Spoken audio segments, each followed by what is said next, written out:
Hi, ഇന്ന് നമ്മൾ ഇവന്റെ, ഇവളുടെ, ഇതിന്റെ തുടങ്ങിയ വാക്കുകൾ എങ്ങനെയാണ് ഹിന്ദിയിൽ പറയാന്നുള്ളതാണ് നോക്കുന്നത്. ഇസ്ക, ഇസ്കി, ഇസ്കെ എന്നുള്ള 3 വേരിയേഷൻസ് ആണ് അതിന് വരുന്നത്. അപ്പോ ഇസ്ക ഭായി എന്ന് പറഞ്ഞാൽ ഇവന്റെ സഹോദരൻ എന്നാണ്. ഇസ്കി ബഹൻ ഇവളുടെ സഹോദരി, അല്ലെങ്കിൽ ഇവന്റെ സഹോദരി എന്നുമായിരിക്കാം. ഇസ്കെ നീച്ചെ ഇതിന്റെ താഴെ.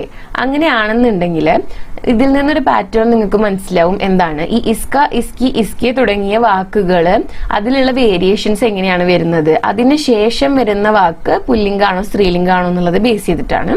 അപ്പോൾ ഭായി എന്ന് പറയുന്നത് എന്താണ്? സഹോദരനാണ്, അല്ലെ, മെയിലാണ്, പുരുഷനാണ്. അതുകൊണ്ടാണ് ഇസ്ക എന്ന് ഉപയോഗിച്ചിട്ടുള്ളത്.